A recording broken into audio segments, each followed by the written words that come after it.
Hi hello అండి. Welcome to our channel Sujji home made. ఇవాళ మనం ప్రిపేర్ చేసుకున్న రెసిపీ వచ్చేసి మిక్స్డ్ వెజిటబుల్ కర్రీ. ఇది ప్రిపేర్ చేసుకోవడానికి స్టవ్ వెలిగించుకొని ఒక ప్యాన్ తీసుకొని అందులో 2 స్పూన్ల వరకు ఆయిల్ వేసుకోవాలండి. ఆయిల్ కొంచెం వేడైన తర్వాత అందులోనే 1 స్పూన్ వరకు జీలకర్రని, ఒక హాఫ్ స్పూన్ వరకు ఆవాలని తీసుకొని ఫ్రై చేసుకోవాలి. ఇంట్లో మన దగ్గర ఏ వెజిటబుల్స్ ఉంటే వాటితో ఇలా ప్రిపేర్ చేసుకోవచ్చండి. మీరు ఎలా చేసుకుంటారో నాకు కామెంట్ సెక్షన్లో చెప్పండి. ఇప్పుడు నేను ఇందులోనే సన్నగా తరిగి పెట్టుకున్న ఉల్లిపాయలని, అలాగే 4-5 వరకు ఎండుమిర్చిని కూడా వేసి ఫ్రై చేసుకుంటున్నాను. ఈ ఉల్లిపాయలు అనేవి కలర్ కొంచెం మారే వరకు వేయించుకోవాలండి. ఈ కర్రీలో మన దగ్గర ఏ వెజిటబుల్స్ మిగిలిపోతే అవన్నీ కలిపి కూడా కర్రీ చేసుకోవచ్చండి. దీంట్లో నేను ఒక పెద్ద సైజ్ క్యారెట్ని కూడా తీసుకొని చిన్న ముక్కలుగా కట్ చేసుకొని ఇందులో వేసుకున్నాను. వీటిని కూడా కొంచెం ఆయిల్లో ఫ్రై అవ్వనివ్వాలి. ఒకవేళ మీకు ఈ రెసిపీ నచ్చినట్లయితే లైక్ చేయండి. ఇప్పటి వరకు మన ఛానల్ని సబ్స్క్రైబ్ చేసుకోకుండా చూస్తున్న వాళ్ళైతే సబ్స్క్రైబ్ చేసుకొని పక్కనే ఉన్న బెల్ ఐకాన్ నొక్కడం వల్ల నోటిఫికేషన్స్ రెగ్యులర్గా వస్తాయండి. తర్వాత ఇందులోనే దొండకాయలని కూడా చిన్న ముక్కలుగా కట్ చేసుకొని ఇందులో వేసుకున్నాను. సొరకాయని కూడా చిన్న ముక్కలుగా కట్ చేసుకొని ఇందులో వేసుకున్నానండి. నేను ఒక హాఫ్ ముక్కను తీసుకున్నానండి సొరకాయని. చూడండి, ఇవన్నీ మిక్స్ అయ్యేలాగా కలుపుకోవాలి ఒకసారి. ఇవన్నీ మిక్స్ అయిన తర్వాత ఇందులోనే నేను ఒక పెద్ద సైజ్ ఆలూని తీసుకొని దాన్ని కూడా చిన్న ముక్కలుగా కట్ చేసుకొని ఇందులో వేసుకున్నాను. నేను నా దగ్గర ఉన్న వెజిటబుల్స్ మాత్రం ఇందులో యూజ్ చేశానండి. కావాలంటే మీరు ఏ వెజిటబుల్స్ అయినా యాడ్ చేసుకోవచ్చు.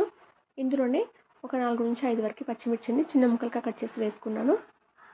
నేను మొత్తం ఎండుమిర్చితో చేయట్లేదండి ఇది కర్రీ. ఇందులోనే ఒక హాఫ్ స్పూన్ వరకు అల్లం వెల్లుల్లి పేస్ట్ని కూడా వేసుకున్నాను. మీరు కావాలంటే ఆయిల్ వేడిన తర్వాత కూడా మనం జీలకర్ర ఆవాలు వేసుకునే టైంకి కూడా మనం ఇది వేసుకోవచ్చండి, అల్లం వెల్లుల్లి పేస్ట్ అనేది. ఈ అల్లం వెల్లుల్లి పేస్ట్ అనేది ఈ వెజిటబుల్స్ అన్నిటికి కలిపేలాగా కలుపుకోవాలి. చూడండి, నేను ముందుగానే ఒక 2 గంటల ముందు నేను శనగపప్పుని నానబెట్టి పెట్టుకున్నాను.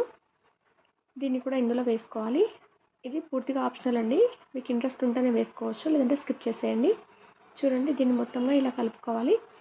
ఇలా కలిపిన తర్వాత స్టవ్ని మీడియం ఫ్లేమ్లో పెట్టి దీనిపైన మూత పెట్టేసి ఒక 5 నిమిషాల వరకు ఉడికించుకోవాలండి.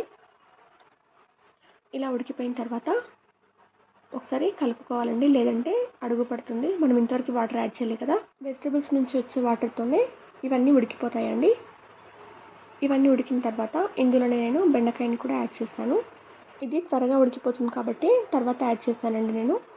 ఈ బెండకాయ ముక్కలు కూడా అన్నీ కలిసేలాగా కలుపుకోవాలండి. మిగతా వెజిటబుల్స్ అన్నీ ఉడకడానికి కొంచెం టైం పడుతుంది కాబట్టి ఫస్ట్ వాటిని ఉడికించుకున్న తర్వాతనే నేను బెండకాయని యాడ్ చేశాను. చూడండి, ఇందులోనే మనం ఒక హాఫ్ స్పూన్ వరకు పసుపును వేయాలి. తర్వాత ఒక 1.5 స్పూన్ వరకు సాల్ట్ని వేసానండి నేను. ఈ మసాలా అనేది మీరు టేస్ట్కి తగ్గట్టుగా వేసుకోవచ్చు. నేనైతే 1.5 స్పూన్ వరకు సాల్ట్ వేసాను.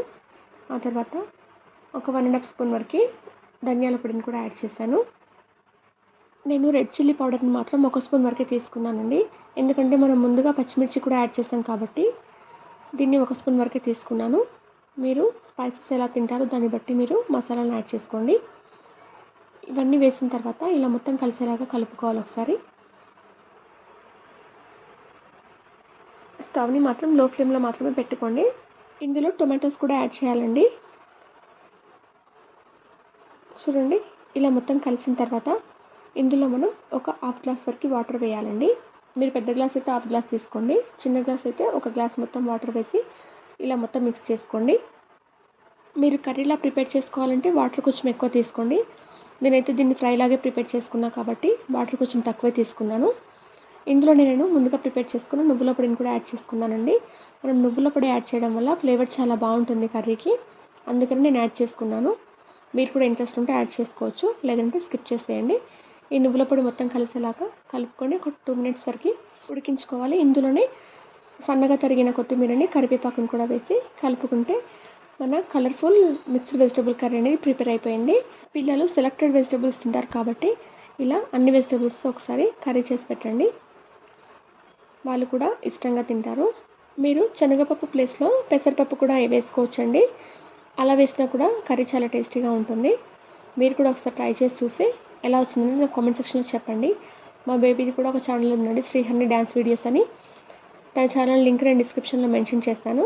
తనది కూడా ఒకసారి ఛానల్ ఓపెన్ చేసి చూడండి. ఒకవేళ తన వీడియోస్ నచ్చితే సబ్స్క్రైబ్ చేసుకోవడం మర్చిపోకండి. Thank you for watching.